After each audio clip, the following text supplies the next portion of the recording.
बीते दशक में हमने महिला सुरक्षा को बहुत बड़ी प्राथमिकता दी। उनके खिलाफ होने वाले अपराधों को रोकने के लिए नियम कानूनों को हमने और सख्त बनाया। 16 साल की बच्ची गहने लाकर स्कूटी पर रात को 12 बजे भी यूपी की सड़कों पर निकल सकती है, कोई डर नहीं। 7 या 8 उसके बाद तो मेरे पेरेंट्स भी अलाउड नहीं करेंगे because of course safety issues आ जाते हैं। यूपी विमेन सेफ्टी के मामले में सबसे पीछे है। 7 बजे के बाद तो कोई चला नहीं सकता लेडीज स्कूटी। 10 तो बहुत लंबा टाइम उन्होंने बता दिया दैट अरे लड़की जा रही है या देखो कितना सही माल जा रहा है, ऐसे ऐसे लाइक ગઈ 16 તારીખે અમેરિકાએ એક ટ્રાવેલ એડવાઇઝરી જાહેર કરી ભારતમાં આવતા તેમના પર્યટકો અને ભારતમાં કામ કરતા તેમના કર્મચારીઓ માટે. અને આ જે એડવાઇઝરી જાહેર થઈ છે તેના કારણે ભારતની આંતરરાષ્ટ્રીય ખ્યાતિ ધૂળમાં મળી ગઈ છે સાહેબ. જી હા, હાલમાં તમે જોઈ રહ્યા છો કે રોજ બરોજ નવા નવા કિસ્સા આતંકવાદના, અપરાધના, બળાત્કારના, ભ્રષ્ટાચારના નીકળતા જ જઈ રહ્યા છે. રોજ નવા નવા કિસ્સા બહાર આવી રહ્યા છે. અને એમાંય ખાસ કરીને જે કેન્દ્રીયમાં સત્તાધીશ પાર્ટી છે એ પાર્ટીઓના નેતાઓના કાંડ જબરજસ્ત રીતે બહાર આવી રહ્યા છે. ભલે એ નેતા પછી રોડ ઉપર કામલીલા કરતા નેતા હોય કે કોઈ જાહેર પાર્ટીઓમાં અશ્લીલ હરકતો કરતા હોય. અને હમણાં તો નવું આવ્યું છે કે વંદે ભારતની અંદર બીજેપીના એક એમએલએ પેસેન્જરને પોતાના ગુંડાઓથી પીટવાઈ નાખ્યો અને તેને લહુલુહાણ કરી નાખ્યો. હવે વાત એવી બની કે આ જે ટ્રાવેલ એડવાઇઝરી અમેરિકાએ જાહેર કરી તેના કારણે ભારતની એવી વાત ખુલીને બહાર આવી ગઈ છે જે ભારતનું નેશનલ મીડિયા નથી કરતું અથવા તો ભારતની સરકાર ક્યાંક ને ક્યાંક છુપાવી રહી છે લોકોથી. અને એ વાત કોઈને ખબર ના પડે એના માટે રોજ કંઈક ને કંઈક નવા ઇવેન્ટ્સ કેન્દ્રમાં રહેલી સત્તાધીશ પાર્ટી આયોજિત કરી રહી છે. ભલે પછી ઓપરેશન સિંદૂરના કાર્યક્રમો હોય કે પછી પ્રચારો હોય, પ્રધાનમંત્રીની વિદેશ યાત્રાઓ હોય કે લોકલ લેવલે તિરંગા યાત્રાઓ કાઢવાની હોય, આ બધું કરીને જનતાનું ધ્યાન મુખ્ય મુદ્દાથી ભટકાવવામાં આવી રહ્યું છે. बात तो सही है।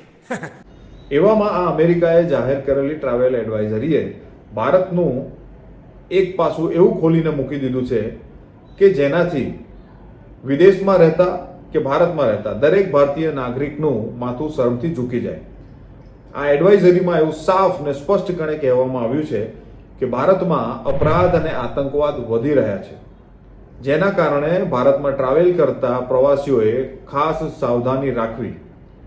તેમાં ખાસ કરીને મહિલાઓ માટે જબરજસ્ત એક ચેતવણી આપી દીધી છે કે ભારતની અંદર મહિલાઓએ એકલા ટ્રાવેલિંગ ના કરવું, કારણ કે ભારતમાં બળાત્કારના અપરાધ ખૂબ જ વધી રહ્યા છે, ઝડપથી વધી રહ્યા છે.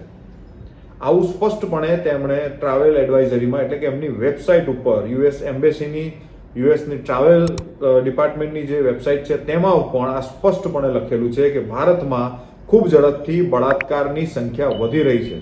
માટે યુએસ એટલે કે અમેરિકાના જે નાગરિકો છે એમાં ખાસ કરીને મહિલાઓએ એકલા પ્રવાસ ના કરવો.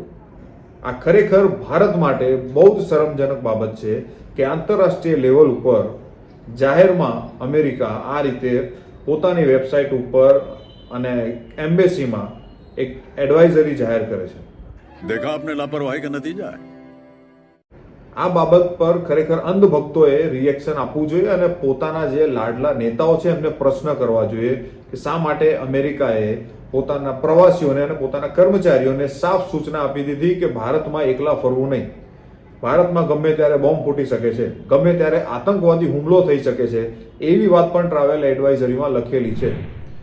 ઇવન એવું પણ લખ્યું છે કે ભારતમાં નક્સલાઈ વિસ્તારો વધી રહ્યા છે અને નક્સલીઓ ભારતના સરકારી કર્મચારીઓ ઉપર, ભારત સરકાર ઉપર પણ હુમલા કરી રહી છે. ભારતની અંદર કોઈ મોલ, કોઈ જાહેર પ્લેસ, કોઈ ભીડભાડવાળી જગ્યાઓએ જવું નહીં, આવી સ્પષ્ટ સૂચના અમેરિકાએ પોતાના પ્રવાસીઓ અને કર્મચારીઓને આપી છે. અમેરિકાએ આતંકવાદના મામલાને લઈને પણ સ્પષ્ટ સૂચના આપી છે કે જમ્મુ કાશ્મીર જેવા વિસ્તારોમાં પ્રવાસ કરવો ટાળવો. જવું હોય તો પૂર્વીય લદ્દાખ વિસ્તારમાં જઈ શકાય, પણ જમ્મુ અને કાશ્મીર વિસ્તારને ટાળવો. તો શું આ આપણા ભારતની એક રાજનીતિક હાર નથી? ક્યાંક ને ક્યાંક આપણી સરકારની ખામી નથી નીકળી આવતી કે આપણી ભારત સરકાર શું પોતાની આંતરિક સુરક્ષા પણ નથી સાચવી શકતી કે અમેરિકા જેવો દેશ આ રીતે ટ્રાવેલ એડવાઇઝરી એમના પ્રવાસીઓ માટે જાહેર કરે છે. અને આંતરરાષ્ટ્રીય સ્તર ઉપર આ વાતની ખબર પડી રહી છે કે ભારતમાં બળાત્કાર વધી રહ્યા છે. અને ખરેખર 2006 થી 2014 અને 2014 થી 2024 નો જો ડેટા જોવામાં આવે તો ખરેખર ભારતમાં બળાત્કારના અપરાધની સંખ્યા વધી રહી છે. આ ડેટા ઉપરથી તમને ખ્યાલ આવી જશે જે અહીંયા રજૂ કરવામાં આવ્યો છે કે બીજેપી પાર્ટીના શાસનકાળ દરમિયાન અને કોંગ્રેસ પાર્ટીના શાસનકાળ દરમિયાન જે અપરાધોની સંખ્યા હતી તે હાલના કેન્દ્ર શાસિત જે છેલ્લા 10 વર્ષથી શાસન ચાલી રહ્યું છે તેની અંદર બળાત્કારોની સંખ્યા વધી છે. આ એડવાઇઝરીમાં એમ પણ કહેવામાં આવ્યું હતું કે ખાસ મણિપુરમાં કોઈ આપણા કર્મચારીઓ કે પ્રવાસીઓએ જવું નહીં, કારણ કે ત્યાં દિવસે દિવસે અશાંતિ વધી રહી છે. અત્યાર સુધી 250થી વધારે નાગરિકો ત્યાં માર્યા ગયા છે, બળાત્કાર કેટલાય થઈ ગયા છે, સાથે સાથે 60,000થી વધારે લોકો વિસ્થાપિત થયા છે. તો આ કોઈ ગર્વ લેવા જેવી બાબત નથી. ભારત સરકાર માટે આ ખરેખર એક દુઃખદ ઘટના છે કે દુઃખદ સમાચાર છે, અથવા તો સાવચેતી લેવાના સમાચાર છે. એક રેડ એલર્ટ છે, એક વિસલ બ્લોઈંગ છે કે હવે સરકારે બીજી અન્ય બાબતોમાં જે બિનજરૂરી છે તેમાં ધ્યાન આપ્યા સિવાય પોતાની આંતરિક સુરક્ષા, પોતાની સિસ્ટમ, પોતાના વ્યવસ્થા ડિપાર્ટમેન્ટોમાં ધ્યાન આપવું પડશે. નહીં તો આ સરકાર ક્યારે ગબડી જશે એની ખબર નહીં પડે. અમેરિકાએ પોતાના કર્મચારીઓ માટે પણ ખાસ કરીને કેટલાક રાજ્યોમાં જવા માટે પાબંદી ફરમાવી છે. આ રાજ્યોમાં છે મધ્યપ્રદેશ, છત્તીસગઢ, બિહાર, ઝારખંડ, ઓડિશા અને મેઘાલય. અને મિત્રો, ખાસ જોવા જેવી બાબત છે કે આ દરેક રાજ્યમાં બીજેપીની સરકાર છે અથવા તો બીજેપીનું ગઠબંધન વાળી સરકાર છે. તો શું બીજેપીની સરકાર એટલી બધી અવ્યવસ્થા ધરાવતી થઈ ગઈ છે કે એનું કોઈ વહીવટી પારદર્શિતા નથી રહી, કે વહીવટમાં કોઈ ઠેકાણા નથી રહ્યા, કે દરેક જગ્યાએ બીજેપીની જ્યાં સરકાર છે ત્યાં ગુના વધતા જાય છે, ગુનાખોરી વધતી જાય છે. જો અમેરિકા જેવો દેશ આ ટાઈપની એક એડવાઇઝરી જાહેર કરી દેતો હોય તો આ તો આપણા દેશની પૂરી પોલ ખોલી નાખી. આ લોકોએ સરકારના વ્યવસ્થા તંત્રની પોલ ખોલી નાખી છે. દેશના મીડિયાએ જે કામ કરવું જોઈએ, જે હકીકત દેશના નાગરિકો સુધી પહોંચાડવી જોઈએ, એ હકીકત અને એ સમાચાર આજે આપણને અમેરિકાની ટ્રાવેલ એડવાઇઝરી દ્વારા જાણવા મળે છે. આ તો અત્યંત નવાઈની વાત છે. તો પછી દેશની બિકાઉ મીડિયા કરી શું રહી છે? માત્ર સવાર ઉઠો એટલે જ્યોતિષના દર્શન કરાવી દે આપણને, કોઈક જ્યોતિષના પેલા પંડિતને લાવીને બેસાડી દે. બપોર પડે ત્યાં બોલિવૂડના ઠુમકા ચાલુ કરી દે, સાંજ પડે ત્યારે પેલા બાબા લોકોના પ્રવચન ચાલુ કરી દે, અને બાકીના સમયમાં કોંગ્રેસને ને ભાજપના નેતાઓને લડાવવાનું કામ કરે, ડિબેટ કરવાનું કામ કરે. આના સિવાય તમારે જે જરૂરી કામ છે તે ક્યારે કરશો ભાઈ?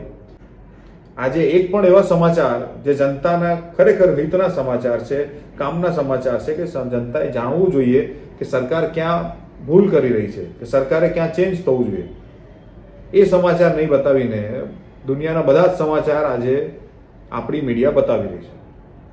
અને ભારત માટે અત્યારે શરમજનક બાબત છે કે અમેરિકા જાહેરમાં આ રીતે ખુલ્લેઆમ કહી રહી છે કે ભારતમાં બળાત્કારની સંખ્યા વધી રહી છે, માટે અમેરિકન મહિલાઓએ એકલા સફર ના કરવું. અને તમે ઘણી વખત જોયું હશે યુટ્યુબના વિડીયોમાં કે આપણા ભારતીયો વિદેશમાં જાય છે ને તો પણ પોતાની ઓકાત બતાવ્યા વગર નથી રહેતા. ત્યાં જઈને વિદેશી સ્ત્રીઓ સાથે છેડખાની કરતા હોય છે, કે અશ્લીલ રીતે વાતો કરતા હોય છે, કે જે સંસ્કાર નથી આપણા ભારતીય સંસ્કૃતિના એવી રીતે વાતો કરતા હોય છે. અને ત્યાં જઈને તો ભારતનું નામ ડૂબોળે જ છે. એ જ નાલાયક લોકોએ આજે ઇન્ડિયાની અંદર પણ આપણું નામ ડૂબાડ્યું છે. એટલે જ આજે ભારતમાં બળાત્કારની સંખ્યા વધતી જાય છે, એટલે જ મહિલાઓ ઉપર અત્યાચાર વધતા જાય છે. આજે અમેરિકા જેવી દેશની આ એડવાઇઝરી જ્યારે જાહેર થાય છે, મતલબ સમગ્ર વિશ્વમાં આ વાતની નોંધ લેવાય છે કે ભારતની અંદર બળાત્કારની સંખ્યા વધી રહી છે, કે ભારતની અંદર આતંકવાદ કંટ્રોલમાં નથી, ભારતની અંદર નક્સલવાદ કંટ્રોલમાં નથી, ભારતની અંદર ગમે ત્યાં ક્રાઇમ થઈ શકે છે, તમારી સાથે દુર્ઘટના ઘટી શકે છે, લોકો મોબ લિન્ચિંગ કરી શકે છે, લોકો તમને એમ પણ કહી દે કે અહીંયા રહેવું હોય તો મરાઠીમાં વાત કરવી પડશે, અહીંયા રહેવું હોય તો તમારે તેલુગુમાં વાત કરવી પડશે, અહીંયા રહેવું હોય તો પંજાબીમાં જ વાત કરવી પડશે. આ પ્રકારના આંતરિક ડખાઓ પણ એટલા બધા વધી રહ્યા છે. તો આ આપણા દેશની છબીને ખરડી રહ્યા છે. તો સરકારને ખાસ વિનંતી છે કે બીજી બધી ફાલતુ વસ્તુઓ પર કામ કર્યા સિવાય જનતાના અસલી મુદ્દા અને ભારતની જે છબી અત્યારે ઇન્ટરનેશનલ લેવલ પર ખરડાઈ રહી છે તેને સુધારવા પર ધ્યાન આપે. તમારું શું માનવું છે આ મુદ્દા વિશે એમને ખાસ કોમેન્ટ કરીને જણાવજો, કારણ કે આ આપણી દેશની સન્માન સાથે, આપણા રાષ્ટ્રના સન્માન સાથે જોડાયેલો મુદ્દો છે. દરેક ભારતીય, દરેક નાગરિકનું લોહી ઉકળવું જોઈએ આ વાત ઉપર કે આજે આપણા ભારતને કોઈ એક દેશ જાહેરમાં એમ કહી જાય છે કે તમારા દેશમાં, અમારા દેશની મહિલાઓ સુરક્ષિત નથી, તો આપણા ભારતના સંસ્કાર પર, આપણી ભારતીય સંસ્કૃતિ પર લાંછન લાગે છે આ વાતથી. આ વાતની આપણે નોંધ લેવી પડશે અને આ વાતની નોંધ આપણે આપણા નેતાઓને પણ લેવડાવવી પડશે. તો અમને કોમેન્ટ કરીને ખાસ જણાવજો કે તમારું શું માનવું છે આ મુદ્દા વિશે. ફરી મળીશું એક નવા સમાચાર સાથે. ત્યાં સુધી જય હિન્દ.